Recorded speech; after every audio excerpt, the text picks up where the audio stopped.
ازيكم يا جماعه، عاملين ايه؟ معاكم احمد بيه بني ادم ومعايا احمد بيرجو. وزير اليوتيوب. بس عايز اقول حاجه اكسكلوزيف عندك. اتفضل. عارفين اللوجو بتاعي يا جدعان اللي هو بيرجو بايجر اللي عامله بس ايام خلاص. بس خلاص يعني شوف بقى من كام سنه بقى، من 5-6 سنين. وهو اللي مطلع برضه وزير اليوتيوب. فلازم النهارده اجي معاه في فيديو اول كولاب اول كولاب وزير اليوتيوب طبعا، يعني كده دي حاجه تشرفنا يا ابو حميد والله. ربنا يخليك. انا متحمس. في هنا ده مهرجان بايجر الفني، هنشوف فيه احسن فيلم الواحد بيعمل افلام، وجيت لك انت استاذ الافلام هنا، انت تعرف كل الناس بتعمل افلام هنا. انا من مبادئها من ايام نظرات واقع لو تفتكر. الراجل ده فين دلوقتي؟ ده موجود معانا بس خليه في حلقه تانية ليك يعني. ماشي. لو الفيديو ده جاب يعني 10,000 لايك معرفش. الفيديو ده لو جاب 1000 لايك. النهارده انا جايب لك واحد اسمه عادل احمد. ده الثامنيل بتاعته محتوى شاب يتقدم لبنت خرساء بدون ان يعرف انها خرساء. شوفوا اختها، انا مالي والثامنيل صرخة وجع. طب ما خرساء، ما هي اختها اللي كانت بتصرخ.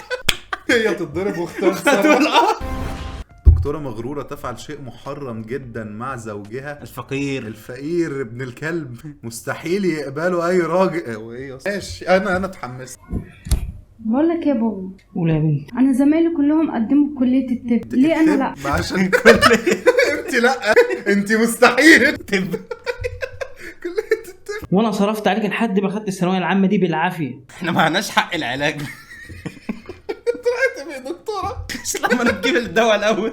عندي صداع، معاكي برشام يعمل لك شاي. يعمل لك شاي؟ احنا فقراء ما نجيبش غير شاي. هو الشاي بناكل شاي. وبعدين دلوقتي انت داخله على جواز وانا مش عارف هجوزك ازاي ولا هعمل معاك ايه بالظبط. وليه بصلها بصه ويرد قبل ما يقول لها وانا مش عارف؟ هو مفيش يا اسطى تقريبا عندهم في العالم ده ان واحد بيتجوز دكتوره، هو المفروض الست بتقعد في البيت. الست بتقعد في البيت بعد الاعداديه، عشان كده هو بيفكر في الموضوع يا اسطى. هو حتى من عليها وخلاها تاخد الثانويه.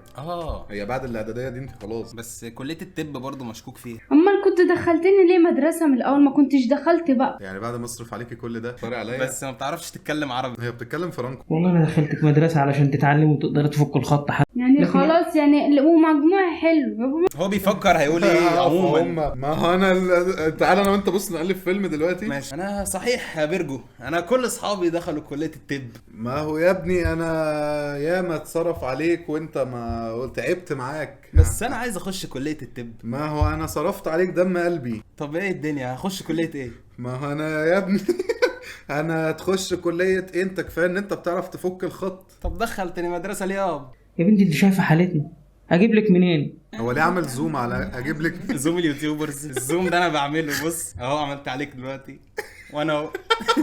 عايزك عشان تتجوزي، فما ينفعش دلوقتي. هم يا في عيني سكوت كتير قوي يا اسطى. هو عمال يقول لهم عايزين الفيديو 8 دقايق عشان نحط الاربعه. هي دي دبانه. انت خرج لا ايه يا اسطى اللي على صباعك؟ الدبانه ما بتطرش يا لبده. انت عارف لما دبانه تلمسك انت بتتسيكب يا اسطى بتلحس صباعه. انا هفضل مركز. ما تنقل بقى. هو ايه ده؟ احنا رحنا فين؟ احنا رحنا الجنه. بجد حاسه نفسي ان انا طايره وبحلم، اللي هو ربنا رزقني بحد زي يا اسطى. هو اقسم بالله ما هنطق حرف. والله ما هتكلم. انا ما تتكلم.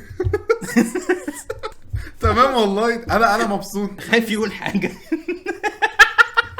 حاسه هيتكلم بالمشقلب. شراب كده برضه ربنا وعارف كلام ربنا وكده. بجد يا مبسوطه. بجد يا مبسوطه. بس هو ليه يا عيني مش قاصد ان هو يلمسها اصلا. هي دي هتبقى دكتوره. ايه بقى فهمني دلوقتي عشان مش بص دي اللي هتبقى دكتوره. فهو انت شايف هو عامل ازاي؟ ده اكيد واحد ما بيخليش مراته تشتغل. بالظبط. انت شايف مين اللي مسيطر في القعده دلوقتي؟ يا اسطى الشلته دي مسيطره اكتر منه. ايوه. فهي دكتوره مغروره تفعل شيء محرم جدا في زوجها الفقير. ثانيه، طب ما اللي فات ده كان زوجها الفقير. لا اللي فات ده ابوها وهم فقراء. تخيل زوجها الفقير بقى افقر يعني. ده تحت. رزقني وعوضني بكل الايام اللي انا عشتها وحشه. ربنا يخليك ليا ونكمل. هم اتجوزوا. ربنا يخليك تشكر في اصلا. في واحد فسه. بس هم ليه برضه صوتهم هادي قوي؟ احنا قاعدين معاهم حد. ليه في واحد عريان قدامهم؟ او ليه دي شايفاه عريان وهو شايفها؟ الاثنين في حاجه مش عايزين يبصوا لها. يبصوا لها. المخرج قال لهم ما تبصوش في الكاميرا. مدينا كل الاحترام. تخيل قاعد مع مراتك بجد، انت مثلا قاعد كده، انا مراتك وانت قاعد وانا اللي هو انا بشكر ربنا ان احنا اتجمعنا مع بعض. والله بجد يعني. بس انت ما فكرتش تخطب قبل كده؟ إيه يعني هم متجوزين ولا هم بيتكلموا بعد الجواز في ان هو انت ما فكرتش تخطب انا مش فاهم حاجه. ولا هو خطيبها؟ والله انا لا انا طبعا ما فكرتش اخطبك، بس لما شفتك فكرت. لا لا لا لا لا. بص البنت نفسها برضه لا. ده بتعكسني بقى. لا طبعا مش بعكسك، ده انا بتكلم جد. انت مش بعكسك، انا بكلمك جد. قال لي هندي بتقدم لا يا اسطى والنبي احنا مش عارفين نكمل دقيقه. لا عينيك هي اللي حلوه. انت شفتي يعني ايه؟ انا عايز الشيء المحرم، ممكن نروح لحد الشيء المحرم. حاسس ان المحرم ده ان هو هيبص لبعض. هو ده المحرم اهو. بص يا نهار.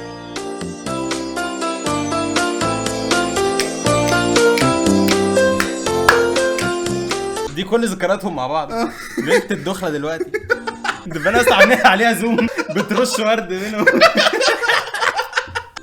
دي رايحه لها. كانت بتشارك هي وقعت جوه. بص احنا فين؟ بقول لك ايه يا محمد؟ هو ايه ده؟ قولي. يا حبيبي انا زهقت من قعده شفت الجرأة قاعدين جنب بعض قاعدين جنب بعض مسافه وإيه؟ 30 سم. وشقه عريس. ودي بيجامه عروسه طبعا. اه طبعا دي بيجامه نايكي واديداس. ده اديداس ونايكي. خدي كله. سلكت اقول في حرف ايه هنا؟ تقريبا حرف جوزة. احمد هو اسمه انونيموس. هو اتكسف يقول اسمه. يا حبيبتي زهقت ليه بس؟ قال لي مزهقك. هو انت ناقصك حاجه؟ انت طول النهار في الشغل وانا قاعده لوحدي، ملل وزهق. وانا بصراحه مجموعي حلو وزمايلي بقى دكاتره دلوقتي، ليه ما قدمتش؟ يا حبيبتي هتقدمي ازاي بس؟ دي حاجه بايدي وانا حاش عنك، وانا راجل شغال صنايعي، يعني في شغل النهارده وما فيش بكره، اسبوع شغال واسبوع قاعده. فريلانسر. بس ايه برضه مش فاهم يعني هو حل ايه دلوقتي؟ جه خدها من ابوها ليه؟ ابوها وافق ليه اصلا؟ بصراحه الكنبه احلى. هي الكنبه احلى. بس يا بابا انت ممكن تجيب برضو، انت ماشي. قادر تجيب كاردو وبعد كده تسد منه كل فتره حاجه. احنا ماشي. ممكن نجمعها كده مع بعض. وقف انا ربطت بقى. الشيء المحرم ده الكارد عشان الكروت حرام. دي البنات بعد ما يخش جامعه بيلبسوا نص كم. السلام عليكم. عليكم السلام. ما غيرش التيشيرت.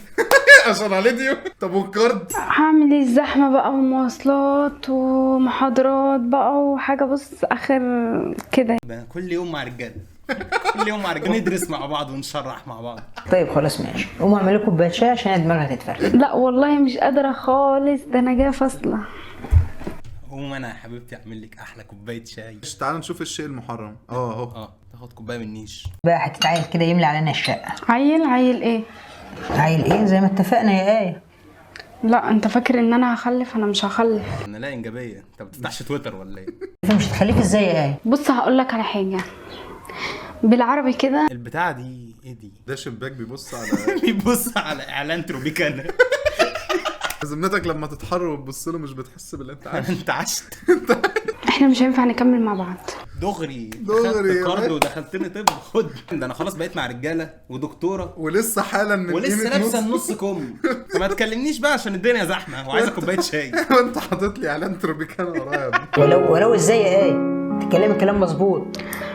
بص انا بقيت دكتوره ومستواي ما بقاش يسمح لي ان انا اكمل معاك. يعني انا بعد ما اصرف عليك دلوقتي مستواي ما ينفعش يبقى معاكي؟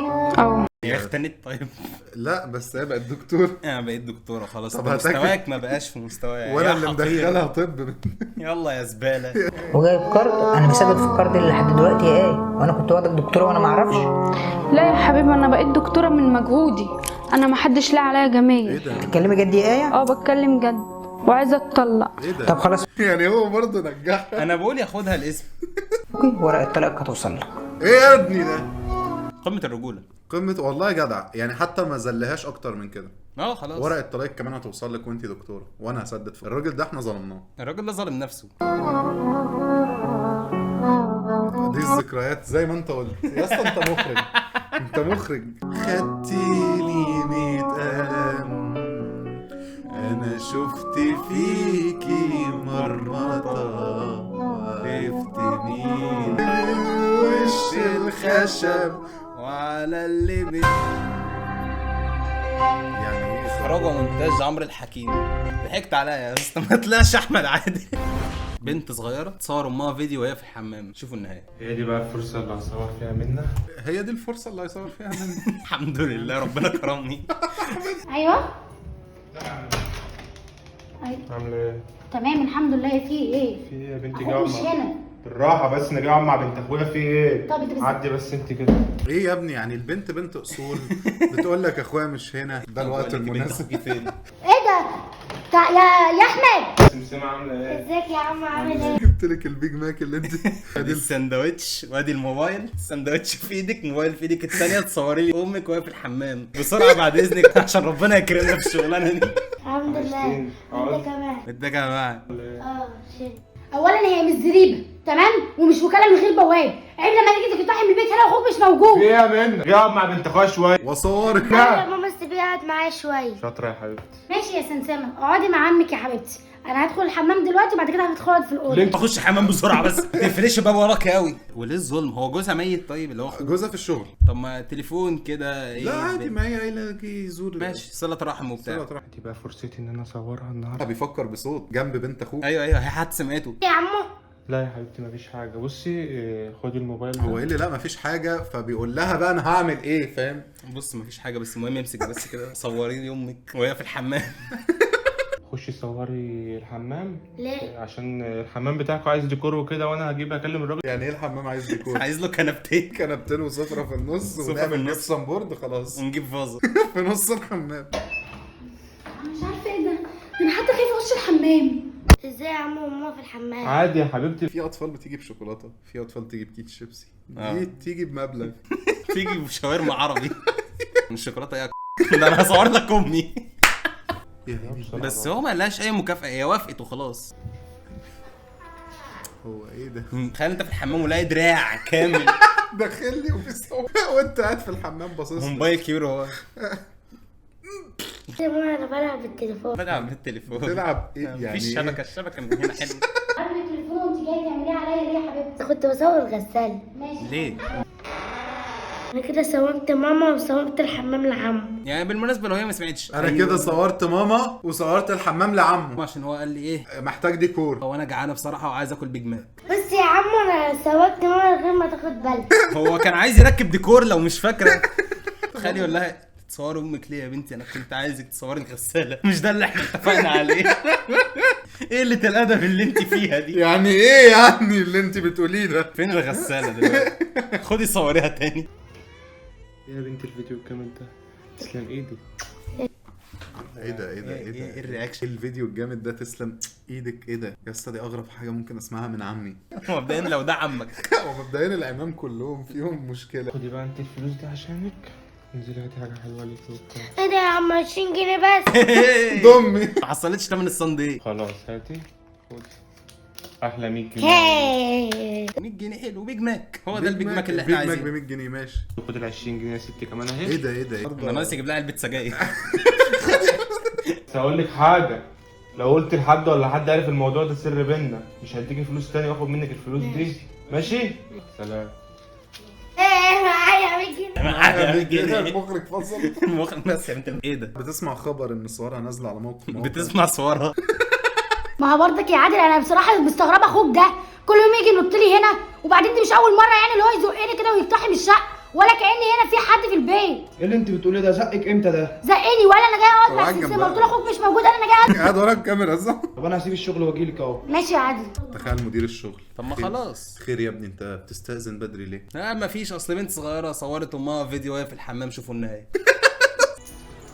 يا سمسمة يا حبيب بابا، ده راس ده الكبير. راس الكبير، هو ده صاحب القناه. هو اللي شاري مروحه دي. قاعده كده ليه؟ ماما مش قادره انزل اجيب حاجه حلوه. ايه الفلوس انت دي؟ اصلا مين اللي اداك الفلوس دي كلها؟ ايه ده 100 جنيه؟ ده ما يحصلش مرتبي في الشركه. 100 جنيه معاكي؟ طب خش صوري امك بسرعه. مستولي يا عم. بقول لك انا رايح الشغل لحد بكره. تعالى بقى. عمو خلينا سوا ماما وهي في الحمام. ايه اللي انت بتقوليه؟ هو مش قال لك ما تقوليش لحد؟ هو ايه ده؟ عمو خلانا اصور ماما في الحمام. شايف مراتك دي انا صورتها له ب 100 جنيه. ايه يا بنت الكلام الفاجر ده؟ امال لو عرفت ان هو 120 ماما علبة سجاير. فتفتح العلبه. ايه ده كده عليك؟ روح على حالك يابا. فهو يقعد يشربها ويفكر. 120 جنيه في يبقى انا لو رحت الشغل من الساعه 9 الصبح يجي يصور له ده فيديوهين كده يبقى بتاع 300 جنيه. ده كده بتاع 300 يا صنص. وانت صورتها؟ ازاي تعملي كده في ماما؟ عشان هو بابا قال لي عاوز نعمل حمام حلو زيكم. حمام ايه اللي حلو زينا وخالط ايه بس اللي انت بتقوليه ده؟ البت دي تالت مره تكذب في موضوع الحمام.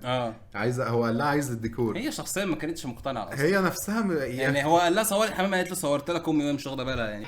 هعمل فيه الراجل ده؟ اعمل فيه ايه؟ رجع له ال 120 جنيه وخد. هيعدي في يوم تاني بقول لك ايه، صوري امك واديك 120 جنيه وال120 هتروح وتيجي. مش هسكت، انا لازم اشوف الواد ده بيعمل كده ليه. تخيل يا اسطى بروح اسالك انت بتصور مراتي ليه بقى؟ مش حاسس ان هو ده السؤال اللي انا اول ما اشوفه هقعد معاه بهدوء كده. ليه صورت مراتي؟ ما فيش، كنت عايز اعمل ديكور.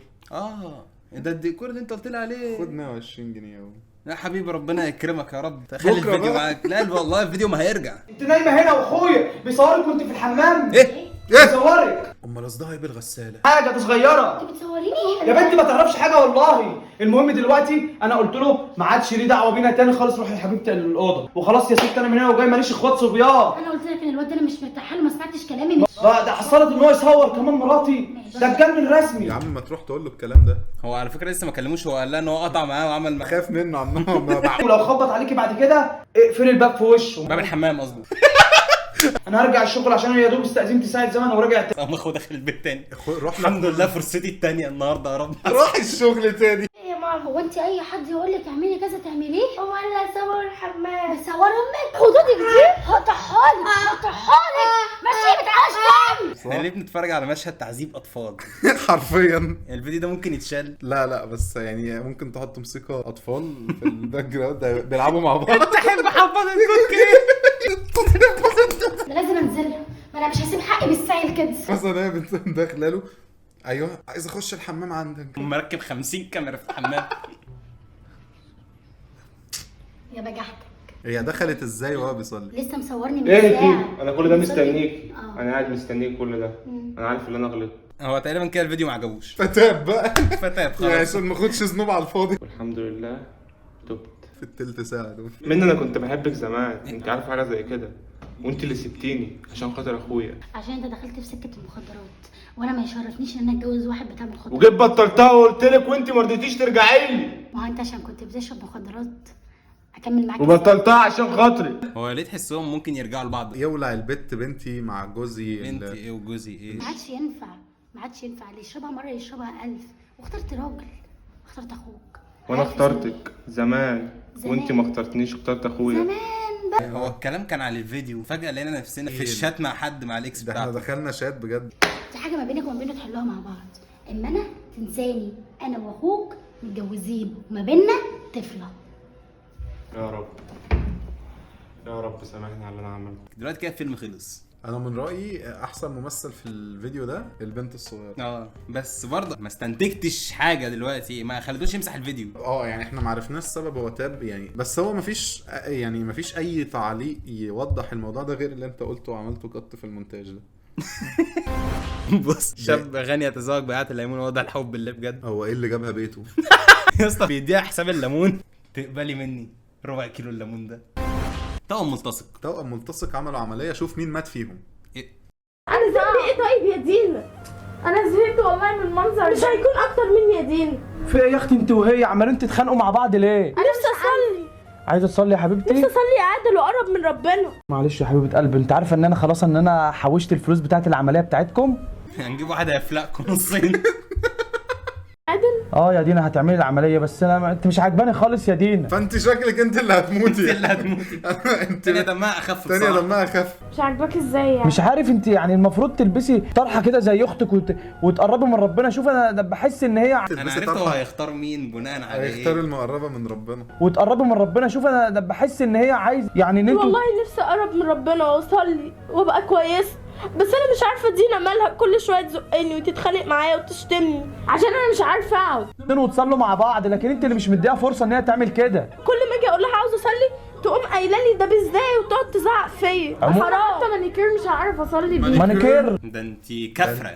اهو ده اللي انت فالحه فيه، بس تصبغي لي شعرك وتحطي لي مانيكير وماديكير والحاجات بتاعت الدكتوره. قالت لي في واحده بس اللي هتعيش فيكم. اكيد انا عايزه اعمل العمليه دي. اقول لك ايه، انا حاسه ان انا اللي هموت. يا دينا عشان انت قريبة قريبه من من ربنا ربنا. يا ستي، وممكن انت اللي هتعيشي وانا اللي اموت. انا مش هعمل العمليه دي على فكره يا دينا. لو في حاجه طلعت ناقصه منك وانا اللي كامله هخليهم ياخدوها من عندي.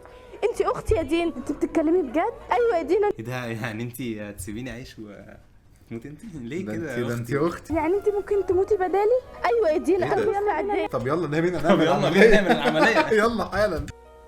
بسم الله ما شاء الله يا دكتورة، العيادة بتاعتك حلوة قوي يعني. عاملاها مخصوص علشان خاطر العمليات والاتفاقيات وكده يعني. ايه الاتفاقيات اللي هي هتعملها؟ انا اللي هفلقهم. بالرحمة ودينا ايه نظام يعني؟ انا عملت كل الفحوصات اللي انا قدرت عليها ولقيت ان نسبة الشفاء 5%. يعني لازم حد فيهم نفتقد حد فيهم يعني. نفتقد حد يوحشنا فيهم. مش نفتقده ايه؟ في واحد هتوحشنا. الامل في ربنا كبير ان شاء الله. انا خايف اعمل عندها ضرسي. دينا يعني مش قريبة من ربنا خالص. فخديه. عندي رحمة بسم الله ما شاء الله، حاجة يعني بتحفظ القرآن وبتصلي هي ده الانجاز. بس هي دي اللي هتكمل معانا المسابقه. اختها مش مساعداها يعني، عشان انت عارفة ان هم ملتصقين في بعض ايه ده هم كانوا ملتصقين انت ما قلتليش؟ دينا بقى عشان حاطة بقى بديكيرو ومانيكيرو ومش عارف ايه والشعر. يا نهار اسود. هو باين عليه ان هو عايز يموتها عشان حاطه مانيكير وباديكير. انت عارف يعني ايه باديكير؟ ده حاجه انت بتعمل ما بتتحطش. انا حاسس ان لو البنت المحجبه دي ماتت والبنت دي عايشه هو هيقتلها بنفسه. ايوه خلاص بقى بايده. كفايه بديكير بقى على البايظ والله. عن ربنا ان هما الاتنين يعيشوا. لا لا الله ولا فعلا فعلا. الله ولا فعلا. ان شاء الله دينا هي اللي تموت. تيم دينا. انا تيم اسمها ايه الصالحه؟ انا تيم الصالحه. انا ما اعرفش اسمها حتى ايه ما قالش اسمها من كتر الصلح. والله بحبهم الاتنين اكتر من بعض، بس هعمل ايه؟ بس هعمل ايه؟ في واحده بنت عايزين نقتل اللي جابوها. تصرفي معاها. في واحده قريبه من ربنا وبيسعوا معاها. والله بحب الاثنين. بس غلبه والله. دي لازم يبقى في حد كويس وحد مش كويس يعني. فشوف انت بقى يا دكتوره. ماشي يا دكتور. نورتيني يا استاذ. الله يخليك. استاذن بعد انا. العمليه يا ترى مين هيعيش؟ يا ترى ايوه ها يا حبيبه اخوك. الحمد لله يا رب. التيم بتاعك خسران يا صاحبي. لا انا التيم انت بتاعها. تيم دي؟ انا كنت معاه. انا مع دي برضه عشان هي تعرف ربنا. يا حبيبه قلب المخده، انت كده مرتاحه؟ الحمد لله يا عادل، بس نفسي دينا هي اللي كانت تعيش. يعني وانا كمان والله. بس يا حبيبتي دي الاعمار بيد الله، انا اعمل ايه طيب؟ على فكره يا عادل، انا قلت للدكتوره لو دينا هي اللي طلعت انا كامله ودينا ناقصه خدي مني واديها. ما انا رحت للدكتور قبلكم بقى وطلعت انا اللي ناقص. اوعي تفكري ان انا مش زعلان على اختك دينا، والله العظيم زعلان. كذاب وهتصوم 3 ايام. يا ريتنا ما عملنا العمليه واتفرقنا عن بعض يا عادل. هي الايد دي جت منين؟ هم فكوا من هنا وركبوا من هنا. صح؟ يعني هي الدكتوره اللي انت شفتها دي هي اللي عملت الفجر الطبي. يلا يا حبيبتي مكتوب لك انت اللي تخيل بقى بعد ما مشي وسابها قامت. ايه رايك في لون شعر الجديد؟ المونوكير يا انا كنت بمثل عليك يا راجل. دايني دلوقتي في مكان احسن مين؟ توديتها مرجان. ما سابهاش فرصه تتوب. ساب لها 5% شفاء. انا كنت على طول بقول لها تعالي نصلي اقري القران، ما كانتش اللي هي حبه كده. يقول لها يا بنتي سيبك من المانيكير ده وصلي معايا ركعتين. بطل الهباب اللي بتحطيه على ايدك. تقول لي البيج ولا الاسود؟ كانت تاخدني معاها كوافير وانا اقول لها بلاش نروح وكده وكانت خلاص. تقعدوا ازاي؟ كوافير ده نايت كلاب. كوافير ده نايت كلاب عندهم. بنات بتخش هناك من غير حجاب واي حد كده يشوفها. اي بنت ممكن تشوفها. والحمد لله على سلامتك. ده احنا قعدنا شهرين 2 على ما جسمك لم والجرح بقى نشف. ايه اللي لم ونشف؟ طب هتحط دوكو امتى طيب؟ الجرح نشف وجسمك لم. ماشي انا هطفلك النور بقى وهسيبك ترتاحي شويه كده. ترتاحي في الشمس 24 ساعه تكوني نشفتي شويه. عشان ايه بكره هاخدك كده وافسحك شويه حلوين. ربنا يخليك. بمناسبه ان الثانيه ماتت. ان الثانيه ماتت هنزل افق بس يعني انا زعلان. انا حقيقي زعلان على البنت اللي ماتت دي. احنا دخلنا جوه قوي. احنا عمقنا في اليوتيوب. لو الفيديو ده جاب 1000 لايك 1000 لايك ده لو هنطلع مع بعض تاني في الحلقه اللي بعدها. لو جاب 500 لايك بجد هنطلع الفيديو الجاي عنده. لا 500 سهل. هو ما بيجيبش 1000. لا قول والله. الفيديو ده يجيب 1000 لايك حاسس بفيرجو 2017. 1000 لايك على الفيديو ده وهنعمل بارت 2. تحرجونيش يا جماعه. ده انا اللي هتحرج لو ما جابش 1000%. عيب يا اسطى. ما تنسوش تعملوا لنا فولو على الانستجرام. النهارده الاربعاء اهو، بكره في فوتنج على الانستجرام تقولوا في احسن فيلم ايه. انا هعمل لكم انا الستوري دي. انا احسن فيلم بالنسبه لي بما اني ضيف هنا التوأم المنتصر. بس كده، دي كانت تاني حلقه مهرجان بايجر الفني. كان معانا فيرجو الفني وبايجر الفني. و1000 لايك دلوقتي ينزلوا يعني يبقوا قدامنا دلوقتي، واعمل سبسكرايب في القناه وفعل زر الاشعارات عشان يوصلك كل جديد من مهرجان بايجر الايه السينمائي الفني. بقول لك ايه، ممكن تحط الاوترو اللي هو احنا تعالى نستنى شويه ونعمل ايه. و السلام عليكم.